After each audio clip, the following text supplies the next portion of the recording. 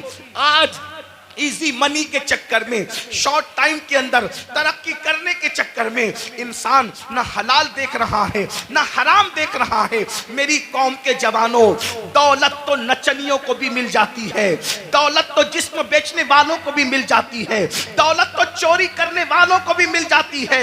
ارے دولت ہی سب کچھ نہیں ہے، دولت ایک دن ختم ہونے والی ہے، دنیا ایک دن ختم ہونے والی ہے۔ یہاں سے لے کر کیا جاؤ گے؟ ارے حلال کمایا ہوا جب ساتھ نہیں لے جاؤ گے تو حرام کمایا ہوا کیا ساتھ لے کر کے جاؤ گے؟ ذرا سوچو تو صحیح، ذرا تصور تو کرو۔ یہ کوئی مقرر نہیں کہہ رہا ہے، یہ کوئی جلسے کا ناظم نہیں کہہ رہا ہے، یہ کوئی معمولی انسان نہیں کہہ رہا ہے، یہ تمہارے اور میرے نبی فرما رہے ہیں۔ اللہ اکبر! لوگ، سود خور لوگ اپنی قبروں سے ایسے اٹھیں گے جیسے وہ نشے میں ہے، حالانکہ وہ نشے میں نہیں ہوں گے، جیسے وہ پاگل ہے حالانکہ وہ پاگل نہیں ہوں گے، جیسے وہ آصف زدہ ہیں وہ آصف زدہ نہیں ہوں گے۔ ذرا سوچئے آج کس طریقے سے اللہ اکبر سود کو پرموٹ کیا جا رہا ہے، بیاج کو پرموٹ کیا جا رہا ہے۔ یاد رکھیے شاید اسی دور کے لیے کہا گیا تھا جو سود سے بچنے کی کوشش کریں گے سود کا گرد و غبار ان تک پہنچ کر کے رہے گا، سود کا گرد و غبار ان تک پہنچ کر کے رہے گا۔ آج ایسا تو نہیں کہ ہم اسی دور میں زندگی گزار رہے ہیں۔ اللہ اکبر! سود لین دین مسلم آبادیوں میں اتنا بڑھ چکا ہے کہ لوگوں کو خیال ہی نہیں رہتا کہ ہم حرام کما رہے ہیں۔ ایک بات مجھے یاد آئی آگے بڑھنے سے پہلے، اس حدیث کو میں آگے بڑھاؤں اس سے پہلے بیچ میں ایک روایت یاد آئی۔ میرے بھائیوں ذرا سوچو، ذرا غور کرو۔ آپ نے اب تک یہ سنا ہوگا، آپ نے اب تک یہ سنا ہوگا جب کوئی بندہ حج کے لیے جائے اور سفر حج میں مر جائے، اللہ اکبر! سفر حج میں مرنے والے کی شان کیا ہے؟ سفر حج میں مرنے والے کی شان کیا ہے؟ نمبر ایک، جو حج کرتا ہے وہ گناہوں سے ایسے پاک ہو جاتا ہے جیسے ابھی ماں کے پیٹ سے پیدا ہوا۔ حج کرنے والے کے سارے گناہ بخش دیے جاتے ہیں۔ حتیٰ کہ حاجی کی شان یہ ہے کہ حاجی 700 ایسے لوگوں کی بخشش کروائے گا جن پر جہنم واجب ہو چکا ہوگا۔ حاجی کی شان یہ ہے۔ اللہ اکبر! لیکن کوئی حاجی بنے تو صحیح، حاجی سب کہلاتے ہیں، حاجی ہے کتنے؟ جو واقعی حاجی ہوگا وہ 700 لوگوں کی بخشش کرائے گا۔ حاجی کا ٹائٹل پانا آسان ہے، حاجی بن جانا آسان نہیں ہے۔ اللہ اکبر! سنو سنو، غور سے سنو، اللہ کے بندو توجہ سے سنو۔ اللہ اکبر! حج کرنے والے کی مغفرت ہو جاتی ہے، حج کرنے والے کی بخشش ہو جاتی ہے۔ حج کرنے والا 700 لوگوں کی شفاعت کرے گا، وہ شفیع بنے گا، اس کی شفاعت قبول کی جائے گی۔ اللہ اکبر! اور اگر کوئی خوش نصیب سفر حج میں مر جائے، سفر حج میں مر جائے تو جب تک دنیا قائم رہے گی، جب تک چاند سورج نکلتے رہیں گے، جب تک عرفات کے میدان میں حج ہوتا رہے گا، جو سفر حج میں مر گیا قیامت تک ہر سال اللہ اس کو حج کرنے کا ثواب عطا فرمائے گا۔ ایک روایت میں آیا ہے اس کا ہم شکل ایک فرشتہ پیدا کیا جائے گا جو قیامت تک اس کے لیے حج کرتا رہے گا۔ بولو سفر حج میں مرنے کی فضیلت کیا ہے؟ مگر اب سنیے، دل کے کانوں سے سنیے، ذرا غور سے سنیے۔ اللہ اکبر! ایک قافلہ سفر کر رہا تھا، سفر کرتے کرتے جب وہ آگے بڑھا حج کے سفر میں تو انہوں نے کیا دیکھا؟ ایک بندے کا انتقال ہو گیا، اور جب اس کا انتقال ہو گیا سوچا حاجی ہے، حاجی صاحب کا انتقال ہو گیا، ابھی کعبے تک پہنچے بھی نہیں تھے کہ حاجی صاحب کا انتقال ہو گیا۔ حاجی صاحب کا انتقال ہوا تو ان کے چہرے پہ کپڑا ڈھانک دیا گیا۔ جب کپڑا ڈھانک دیا گیا تھوڑی دیر کے بعد لوگوں نے سوچا چلو غسل دے دو، چلو کفن پہنا دو تاکہ ہم ان کو دفن کر سکیں۔ جیسے ہی غسل دینے کے لیے چہرے سے کپڑا ہٹایا تو کیا دیکھتے ہیں کہ حاجی صاحب کا چہرہ گدھے کی طرح ہو گیا، گدھے کی شکل اختیار کر گیا۔ اللہ اکبر! پورے قافلے میں کوہرام مچ گیا، پورا قافلہ بے چین ہو گیا۔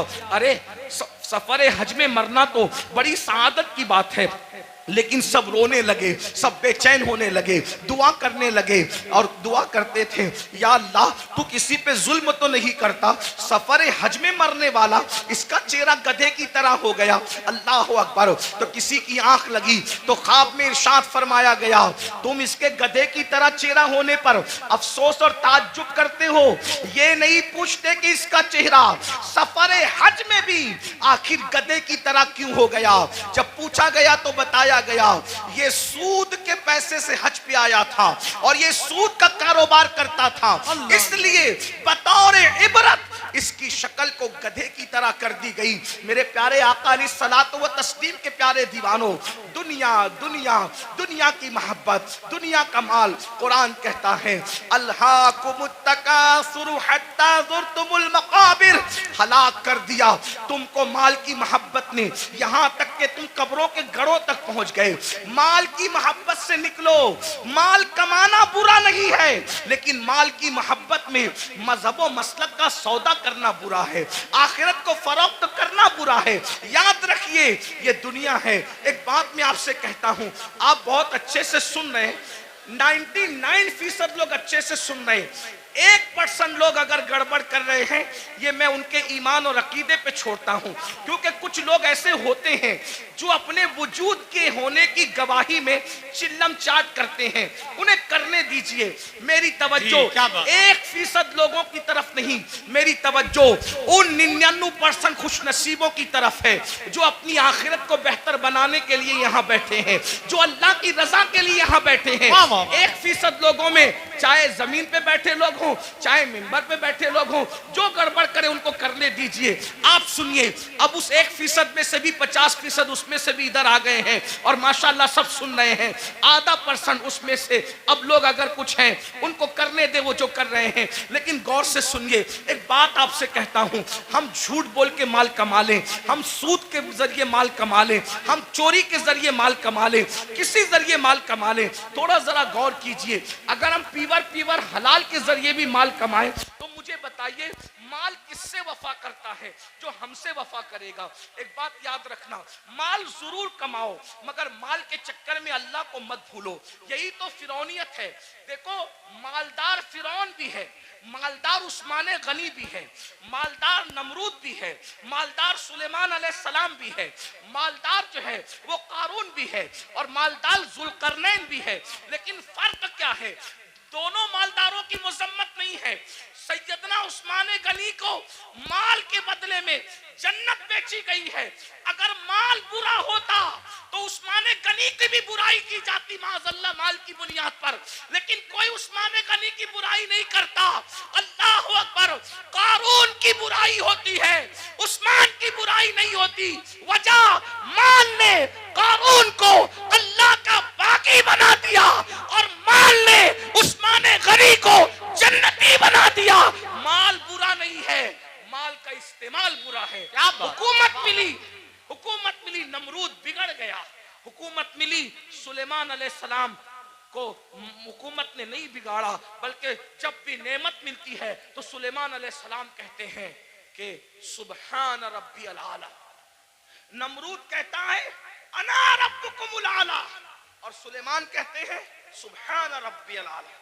مال برا نہیں ہے, مال کے چکر میں اللہ کو بھول جانا برا ہے.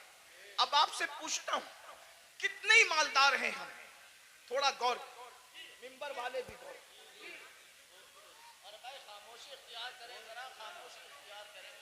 مال سب کو اللہ نے دیا, آپ کو بھی دیا, اور جن کو نہیں ملا میں دعا کرتا ہوں اللہ ان سب کو عطا کرے.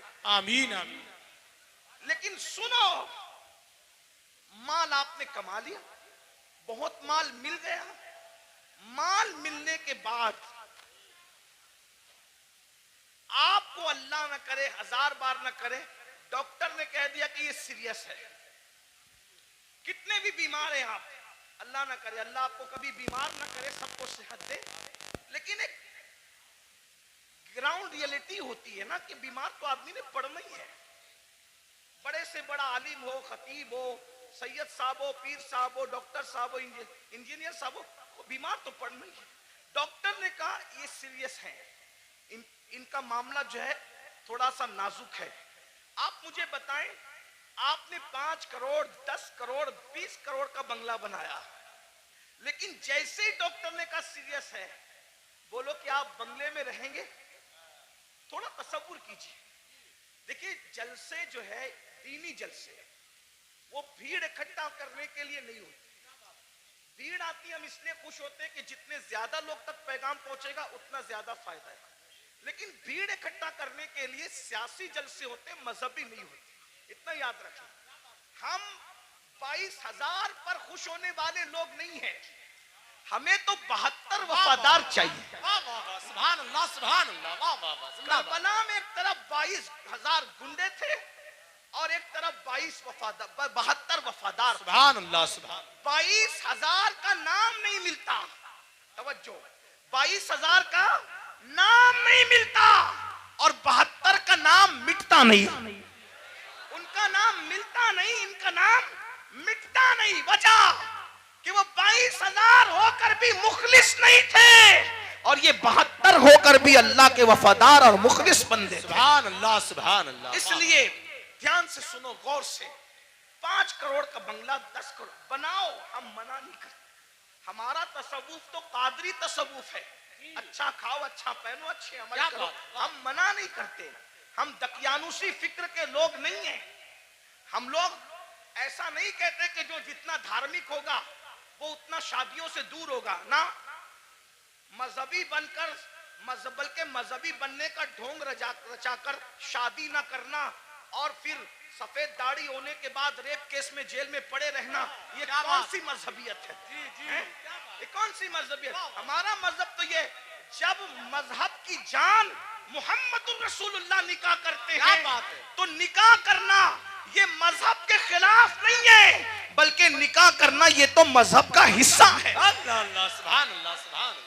اپنا مذہب اتنا عظیم مذہب ہے, انجوائے کے سارے رستے بتاتا ہے, بس یہ کہتا ہے حرام نہ کرنا. جیسے توجہ کریں, دوسرے لوگوں کا حال, دوسروں سے مراد کوئی ٹارگٹ پہ نہیں ہے, لیکن آپ ڈھونڈے گوگل پہ وہ دوسرے کون ہیں, تھوڑا آپ بھی اپنی ذمہ داری نبھائیں. ایسا نہیں کہ انٹرنیٹ پر صرف فلمیں ہی دیکھیں, انٹرنیٹ پہ ذرا ایسے لوگوں کو بھی تو سرچ کرو جن کو لوگ ڈھونڈ رہے ہیں. کچھ لوگ کہتے ہیں مذہبی ہیں اس لیے سیر نہیں کر سکتے, گھوم پھر نہیں سکتے. میں نے وہ کہا وہ کسی کا فرسودہ مذہب ہوگا جس میں سیر نہیں کر سکتے. میرا مذہب کہتا ہے سیروا فی الارض, زمین کی سیر کرو. بلکہ سیر بھی ہمارے یہاں سنت ہے. کیوں؟ اس لیے کہ جب ہمارا نبی سیر کرتا ہے, توجہ, ہمارا نبی سیر کرتا ہے, اور کیسی سیر, جس کی سیر کو قرآن یوں بیان کرتا ہے, سبحان الذی اسری بعبدہ لیلا من المسجد الحرام الی المسجد الاقصی الذی بارکنا حولہ لنریہ من آیاتنا انہ هو السمیع البصیر. اللہ اکبر. جب نبی نے سیر کی ہے تو امتی سیر کیوں نہ کرے؟ لیکن سیر بتا دی گئی. جی, جب سیر کرنے جاؤ تو پاپ نہ کرو. کیا بات. واہ واہ واہ واہ واہ, بہت اچھا حضرت. سیر کرنے جاؤ تو شراب نہ پیو. سبحان اللہ. سیر کرنے جاؤ تو عورتوں پر پاپ کی نظریں نہ ڈالو. ہم بھی سیر کرتے ہیں, رسول اللہ نے بھی سیر کی. جب حضور پہنچے مسجد اقصی تو اللہ نے ان کی مہمانی کی. ماشاءاللہ. حضور کے سامنے 2 چیزیں آئیں, الگ الگ روایت ہے, موقع کی مناسبت سے 2 چیزیں پڑھ رہا ہوں, 3 کا بھی ذکر ہے. حضور کے سامنے 2 چیزیں, شراب بھی رکھا گیا, دودھ بھی رکھا گیا.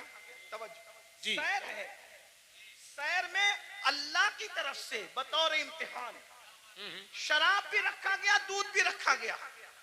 دونوں میں سے جو چاہو پیو. اس لیے کہ آدمی جب سیر کے لیے نکلتا ہے تو اپنی موج میں ہوتا ہے. آدمی جب حضور کے لیے نہیں کہہ رہا ہوں, میں جنرل بات کر رہا ہوں, سیر کے لیے نکلتا ہے اپنی کیفیت میں ہوتا ہے, سیر کے لیے نکلتا ہے اپنے انداز میں ہوتا ہے. سیر میں اچھے اچھوں کو پہچان سکتے ہو کہ کون کتنا متقی ہے. عام سفر میں پہچان میں آ جاتے ہیں تو سیر میں تو اور پہچان میں آتے ہیں. جب حضور کے سامنے رکھا گیا دودھ اور شراب, حضور نے شراب نہیں پیا, حضور نے دودھ پیا. حضور نے دودھ پیا. جبریل نے کہا حضور آپ نے اچھا کیا, شراب نہیں پیا.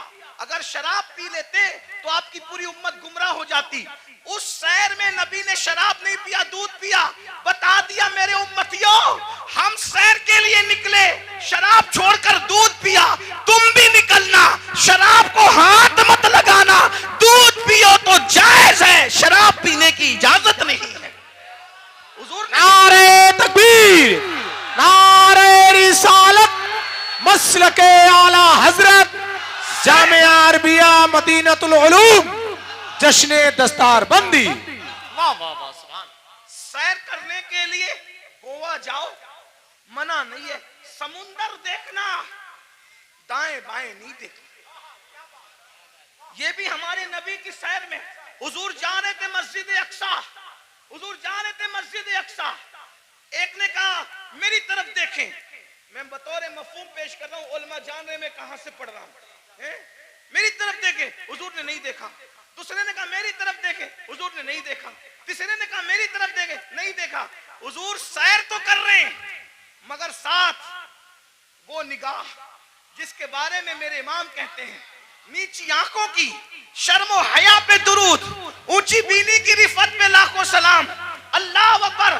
تعلیم امت کے لیے سیر بھی ہو رہی ہے, نظر نہیں بھٹک رہی ہے, نظر اپنے مقصد پہ لگی ہوئی ہے. جب مسجد اقصی پہنچے تو جبریل نے کہا یا رسول اللہ آپ نے اچھا کیا, آپ نے اس بڈھی کو نہیں دیکھا, اس بڑھیا کو نہیں دیکھا. وہ بڑھیا جانتے ہیں جو بن سور کا سچ سور کے آئی تھی کون تھی, آپ نے نہیں دیکھا نا اس بڈھی کو. حضور نے میں نہیں دیکھا. اب وہ کون تھی, کون تھی, وہ دنیا تھی. دنیا دنیا بڈھی ہو گئی ہے, بن سور کر آئی ہے بڈھی, آپ نے نہیں دیکھا. اگر آپ اس کی طرف متوجہ ہوتے, اگر آپ اس کی طرف متوجہ ہوتے تو آپ کی امت دنیا دار ہو جاتی. پھر کسی نے کہا میری طرف دیکھیں, وہ یہودیوں کا دائی تھا, اگر آپ اس کی طرف دیکھتے آپ کی امت یہودی ہو جاتی. وہ عیسائیوں کا دائی تھا جس نے متوجہ کیا, آپ اس کی طرف متوجہ ہوتے آپ کی امت عیسائی ہو جاتی. وہ مجوسیوں کا دائی تھا, آپ اس کی طرف متوجہ ہوتے آپ کی امت آتش پرست ہو جاتی. لیکن آپ نے کسی کی طرف نہیں دیکھا. تو بھائیو, ہمارے مذہب میں سیر کرنا منع نہیں ہے, بلکہ سیر کے درمیان جو حرام کام کرتے ہو وہ منع ہے. گانے سنتے ہو وہ منع ہے, حرام کام کرتے ہو وہ منع ہے. اسلام کہتا ہے انجوائے کرو, حرام کام مت کرو. میں بار بار اس پہ کہہ چکا ہوں, عثمان غنی مالدار ہیں, اپنے مال کی بنیاد پہ 2 بار جنت خریدی.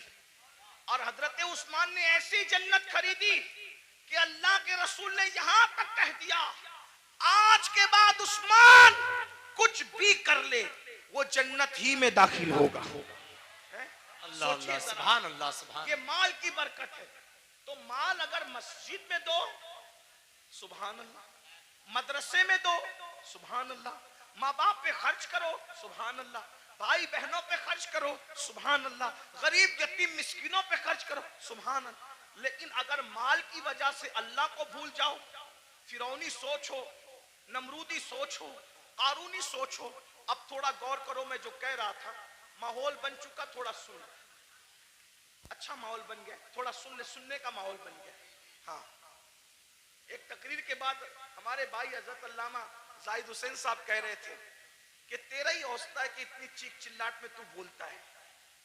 میں نے کہا میں کیا بولوں, اس لیے کہ میں تو ایک ہی کے لیے بولتا ہوں, مجمع سینکڑوں کا ہو, ہزاروں کا ہو, اور شکر کے طور پہ لاکھوں کے مجمع میں بھی میں نے بولا ہے, بولتا ہوں, لیکن بولتا ہوں ایک ہی کے لیے, بس ایک ہی کے لیے. تم کتنا ہی شور کر لو, اس ایک تک میری آواز پہنچنے سے کوئی نہیں روک سکتا, اور وہ ایک ہے میرا اللہ, اور وہ ایک ہے اس ایک کا ایک گنبد خضرا کا مکی. جو پیا کو بھائے اختر وہ سہانا راگ ہے, جو پیا کو بھائے اختر وہ سہانا راگ ہے, جس سے ناخوش ہے پیا وہ راگنی اچھی نہیں. راگنی اچھی نہیں. آپ کتنا بھی چلائیں, ڈسٹرب کریں, میں ڈسٹرب نہیں ہوں گا, کیونکہ میری توجہ اس ایک کی اور اس ایک کے ایک کی طرف ہے نا. لیکن اگر آپ کی توجہ بھی ہو جائے تو آپ کے ساتھ میری بھی بگڑی اور میرے ساتھ آپ کی بگڑی بن جائے گی. اور میں خوش ہوں مراد آباد کے گرد و جوانب میں لوگ بہت اچھا سنتے ہیں, اچھا جمع ہوتے ہیں. اس میں ہمارا کمال نہیں ہے, اس میں حضور صدر الفاضل فخر الاماثل علامہ سید نعیم الدین مراد آبادی کی محنتوں کا نتیجہ ہے. حضرت علامہ مفتی اجمل سنبلی رحمت اللہ علیہ کی کاوشوں کا نتیجہ ہے. سید کفایت علی کافی مراد آبادی کی محنتوں کا نتیجہ ہے. اسلاف نے محنت کی ہے, ان کے لگائے ہوئے پودوں کو ہم پانی دینے کے لیے آتے ہیں, اس سے زیادہ ہماری اوقات نہیں ہے.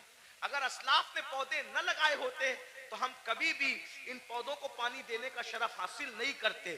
اس لیے آئے ہو سن لو, ہو سکتا ہے اس فقیر بے نوا کی آواز اللہ دل میں اتار دے تو تمہاری بھی بگڑی بن جائے, میری بھی بگڑی بن جائے. یہ مال مال مال مال مال مال مال میں ڈوبے ہو. تصور کرو 5 کروڑ کا بنگلہ ہو, 10 کروڑ کا بنگلہ ہو, کتنا بھی قیمتی پلنگ ہو, ساگوان کا بنا ہو, اس کا بنا, اس کا بنا, ڈاکٹر کہتے ہیں آپ سیریس ہے, آپ کی جان کو خطرہ ہے. صحیح کہنا, وہ بنگلہ چھوڑ کر ہاسپٹل میں آتے ہو کہ نہیں آتے, ہے نا. دیکھو یہ اللہ کی آزمائش, امتحان ہے.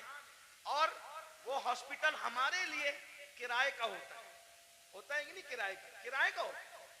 بہت گھمنڈی آدمی ہے, تھوڑی سی دولت آ جاتی ہے پیر زمین پہ نہیں ٹکتی, دولت دینے والے خدا کو بھول جاتا ہے. عزت ملتی ہے اللہ کو بھول جاتا ہے, عزت دینے والے خدا کو بھول جاتا ہے. بھائیو سوچو نظر, میرے جوانوں سے خاص مخاطب ہوں. جوانوں سوچو, تم قوم کا مستقبل ہو, تم ہی ہماری قوم کا سرمایہ ہو. دولت کے نشے میں فرعونی سوچ مت پیدا ہونے دو. بیمار پڑو گے ہاسپٹل میں ایڈمٹ کیے جاؤ گے. نمبر 1 اللہ کا پہلا امتحان, کرائے کی بیڈ پر آ کے پڑ گئے, جس کا کرایہ 5,000 ہے, 10,000 ہے, 25,000 ہے, کتنا بھی مہنگا کرایہ ہے, لیکن ہے وہ بیڈ کرائے کا. نمبر 1. نمبر 2, بنگلہ کتنا بھی بڑا ہے لیکن پرائیویٹ روم ہاسپٹل کا 10x10 یا 20x20 سے زیادہ کا نہیں ہے. نمبر 3, کتنے بھی قیمتی کپڑے ہوں, کتنے بھی قیمتی کپڑے ہوں, سارے قیمتی کپڑے اتار لیے جاتے ہیں اور ہاسپٹل کے معمولی سے سستے کپڑے پہنا دیے جاتے ہیں. یہی ہے. اب اگر صحت حاصل کر کے گھر پہنچ گئے تو سبحان اللہ, ورنہ اگر مرے تو کن کپڑوں میں, کس پر گھمنڈ کر رہے ہو, کس پر اترا رہے ہو. یہی مال ہے نا جو مسجد میں جانے نہیں دیتا. دکان کا شٹر بند کر کے نماز کے لیے مسجد میں جاؤں گا تو کتنے کسٹمر چلے جائیں گے. ظالم سوچ, یہ مال کی حیثیت. مال سے بڑا بے وفا کوئی ہے, مال سے بڑا غدار کوئی ہے, اور تو اس مال سے دل لگایا جو مال نے بیماری میں بھی تیرے کام نہ آیا. اس محل سے دل لگایا جس نے بیماری میں بھی تجھے گھر سے بے گھر کر دیا. ہاسپٹل کے کپڑوں میں تو مرا, ہاسپٹل کی 4 دیواری میں تو نے آخری سانسیں لی. یہ تیرے مال کی اوقات ہے. ارے کاش تو مال بھی کماتا, لیکن مال میں تو اللہ کو نہیں بھولتا, گھمنڈ نہیں کرتا. مال کماتا زکات دیتا, مال کماتا نماز پڑھتا, مال کماتا غریبوں کی مدد کرتا, مال کماتا حج عمرہ کرتا, مال کماتا لوگوں کو, کمزوروں کو مضبوط بنانے کی کوشش کرتا. لیکن افسوس, اس مال نے میری قوم کے جوانوں کو گھمنڈی کر دیا. ان بھائیوں کو آگے بڑھنے سے پہلے ایک بات کرتا ہوں, 2 باتیں کر کے بات ختم کر لوں گا. بس 2 باتیں, آخری کی 2 باتیں, ایک اور ایک سنیں. ایک بار بادشاہ ہارون رشید حج کے لیے نکلا. ہارون رشید بادشاہ حج کے لیے نکلا. نہ ادھر ادھر کی تو بات کر, یہ بتا کہ قافلہ کیوں لٹا. مجھے رہزنوں سے غرض نہیں, تیری رہبری کا سوال. اہل منبر ہی منبر پہ بیٹھنا سیکھ لے تو اپنی اوقات سے بڑھ کے کچھ نہیں کہوں گا, لیکن بہت دکھ کی بات ہے. منبر والے منبر پہ بیٹھنا سیکھ لے. بس منبر پہ تو اب ہر آدمی کو آپ گھسا کر لاتے ہیں, معیار بھی منبر کا ختم. ہمارے دادا مرشد حضور مفتی اعظمین کے دور میں مجال تھی کوئی عوام میں سے پبلک پہ چڑھتی, ممبر پہ چڑھ نہیں. حضور مجاہد ملت کے دور میں مجال تھی, کوئی ممبر پہ نہیں. یہاں تو حال یہ ہے کہ بس کوئی معیار ہی نہیں. اللہ رحم کرے. دو بات سنے, بات ختم کرتا ہوں. ہارون رشید جیسا بادشاہ, وہ صرف کروڑ پتی ارب پتی فیکٹری اور جو ہے وہ کارخانوں کا مالک نہیں تھا, مراد آبادی برتنوں کی فیکٹری اس کی نہیں تھی, بلکہ وہ اتنا بڑا بادشاہ تھا کہ وہ بادلوں کو کہتا تھا, بادلوں کو, اے بادلوں جہاں چاہو برس جاؤ, جہاں چاہو برس جاؤ, تم جہاں برسو گے میری ہی حکومت ہوگی. اتنا بڑا حکومت کا مالک وہ ہارون رشید. حج کے لیے جب نکلا نا, وہ یہ سب لوگ جو ڈنگ ڈانگ کرتے ہیں نا, یہ دنیا کے حکمراں, اس کے سامنے کچھ بھی نہیں ہے. یہ پچر لوگ ہیں, میں کسی کا نام نہیں لے رہا ہوں, بچے ہیں. اس کو دیکھو, یہ گرین قالین, یہ ریڈ قالین کتنا اتراتے ہیں. فلائٹ سے لے کر کے اگر ایئرپورٹ کے دروازے تک حکمرانوں کو مل جائے تو. ہارون رشید, غور کیجئے, تاریخ ہے, تاریخ. کتنا مالدار ہوگا وہ بادشاہ کہ بغداد سے جب حج کو چلا ہے تو بغداد شریف سے لے کے مکہ شریف تک اس کے لیے قالین بچھایا گیا. غور کریں, اتنا مالدار آپ کے مراد آباد میں اپنے انڈیا میں کوئی نہیں ہوگا. انڈیا میں کیا, سعودی میں بھی کوئی نہیں ہوگا, برطانیہ اور امریکہ میں بھی کوئی نہیں ہوگا. آپ گھمنڈ مت کیجئے, ہم سے مالدار لوگ گزر چکے. اس کا حج کتنا کر و فر والا تھا, کتنا کر و فر والا تھا. میں ابھی آپ کو بہت کرنٹ لگنے والی گفتگو کروں گا. ہارون رشید کی بے ادبی نہیں کر رہا ہوں, لیکن عبرت کے لیے بتا رہا ہوں, توجہ کرنا. اتنا بڑا کر و فر والا آدمی مکے شریف تک قالین بچھا اس کے لیے کہ کئی بادشاہ کا پیر زمین پہ نہ پڑے. رستے میں اس کو مل گیا اہل البیت کا دیوانہ, جسے دنیا کہتی ہے بہلول دانا. وہ دیوانہ ملا بہلول. او بہلول نے کہا, او ہارون کدھر جا رہا ہے؟ تو دیوانہ ہی تھا. سب لوگ اس کو خلیفہ, بادشاہ, اڑگم جڑگم کہتے تھے, لیکن دیوانے لوگ کسی کو خاطر میں نہیں لاتے, اور جو خاطر میں لاتے وہ دیوانے نہیں ہوتے. یاد رکھنا, جو خاطر میں لاتے وہ دیوانے نہیں ہوتے, جو دیوانے ہوتے کسی کو خاطر. بھائی تو وزیر ہوگا اپنے گھر کا, میں تو دیوانہ ہوں. تو بادشاہ ہوگا اپنے گھر کا, میں تو دیوانہ ہوں. میرے بھائی, دنیا کا دیوانہ کسی کو خاطر میں نہیں لاتا. تم کیسے عاشق رسول ہو کہ تم لوگوں کو خاطر میں لانے لگے ہو؟ عشق کی ایکٹنگ تو نہیں کر رہے ہو. جو عاشق ہوگا دولت کو بھی خاطر میں نہیں لاتا, دولت مندوں کو بھی نہیں لاتا, بادشاہی کو بھی نہیں لاتا, بادشاہوں کو بھی نہیں لاتا. اس کے نزدیک کوئی کچھ نہیں ہے, اس کے نزدیک صرف محبوب محبوب ہے, بس محبوب محبوب ہے. ہمیں محبوب سے پیار ہی کتنا ہے بھائیو. بہرحال دور نہ نکلے بات. او ہارون کدھر جا رہا ہے؟ بادشاہ کو چھیڑا اس نے, بہلول نے. ہارون نے کہا حج کو جا رہا ہوں. اچھا, لوگوں کا خون پی کے حج کو جا رہا ہے. بہت خون پیے ہو ہے نا, آپ بھی بہت خون پیو. بہن کا خون پیا, حصہ دبایا, حج کو جا رہے ہو. حاجی صاحب حج کو جا رہے ہیں, کہاں؟ بہن کا حصہ مار کے. واہ بھائی واہ, کیا حج ہے. بھائی کا حصہ دبا کے حاجی صاحب حج کو جا رہے ہیں, مسجد بنا رہے ہیں, پوری مسجد بنائی. اسٹیج سے اعلان ہوا مخیر قوم و ملت, انہوں نے مسجد بنائی, ان کے لیے اللہ نے محل بنایا. پتا چلا کہ بھائی کا حق ابھی تک نہیں دیا. مسجد بنانا فرض نہ تھا, بھائی کا حصہ دینا فرض تھا, ہے نا. ہر سال حج کرنا فرض نہ تھا, بہن کا حصہ دینا فرض تھا. دبا رہے ہو, خوب دبا رہے ہو, دبا لو, خون چوس رہے ہو. خون پینے والوں, او لوگوں کا خون پینے والوں, خون پی رہے ہو, خون. میرے مرشد حضور غوث پاک کہتے تھے, دن بھر رمضان شریف میں پانی نہیں پیتے, شربت نہیں پیتے, کھانا نہیں کھاتے, اور افطار کرتے ہو تو لوگوں کے خون سے کرتے. آپ میں کی بھی بہت سارے لوگ خون سے افطار کرتے, خون سے. روح افزا نہیں پیتے, خون پیتے ہو, خون پیتے ہو. کھجور